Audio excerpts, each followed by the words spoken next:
أسأل الله لمن نقلها وذكر بها طلاب محبين أهله أن يسعده بهذه الخمس دنيا وآخرة. قل تذكر عظمة الله وأنت تركع وأنت تسجد سبحان ربي العظيم، تذكر عظمة الله قبل ما تنظر الحرام. فلو إنسان راقبك ضعيف مثلك لانتبهت لرقابة البشر، فتذكر رقابة البشر حتى البشر يرتاحون. الثانية تذكر طرف العين، الله يحرك عينك، الله يحرك عينك، أتنسى؟ الله معك الآن وقبل الآن وبعد الآن، ولا غنى لك عنه طرفة عين، أتنسى من يحرك عينك؟ الثالثة تذكر راحتك قبل النظر وضيقك بعد النظر. إيش تبغى، الضيق ولا السعة؟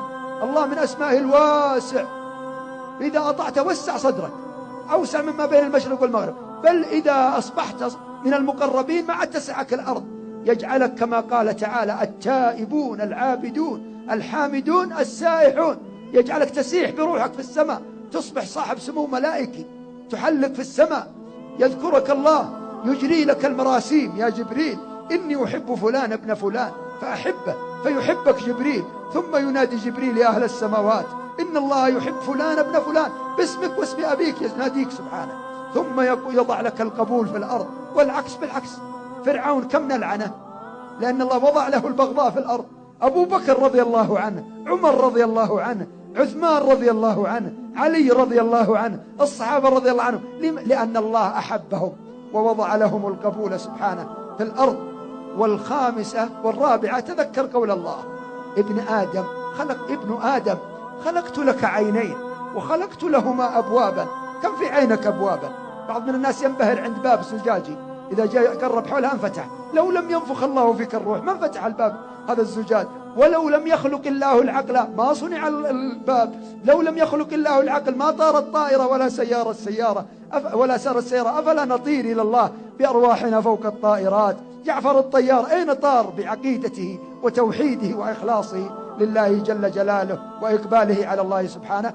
ابن آدم خلقت لك عينين وخلقت لهما أبوابا، فإذا مر بك ما حرمت عليك ارخي ستورك، أورثك حلاوة إيمان تجدها إلى يوم لقائي.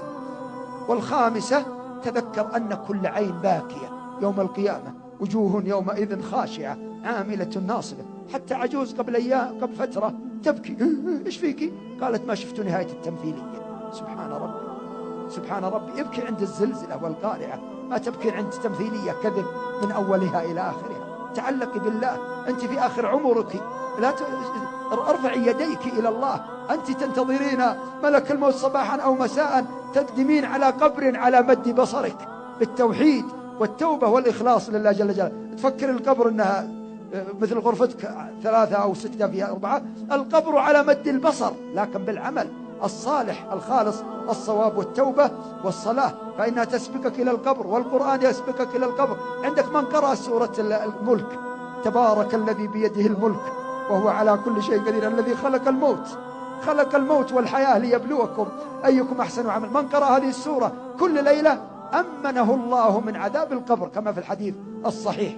ثم تذكر أن كل عين باكية إلا عين بكت من خشية الله، وعين غضت عن محارم الله، وعين حرست في سبيل الله. وأحسب أهل هذا المخيم وأنتم من حراس العقيدة حينما تحضرون وتدعون، بل أسأل ربي أن يجعل هذا المخيم يخيم على القلوب بالأمن والإيمان والراحة، وعلى بلادنا وبلدان المسلمين، وأن يبث هذا النفع مشارق الأرض ومغاربها، وأن يجري الثواب لكل من ساهم وكل من دعم وكل من نشر وكل من أمر وكل من نهى. إنه سبحانه وتعالى أجيب الدعاء، فإننا أمة أمر بمعروف ونهي عن منكر، فالله جل جلاله معنا ما تناصحنا واتبه كل من الآخر، ومن ترك النصيحة تفاضحوا وتلاعنوا يوم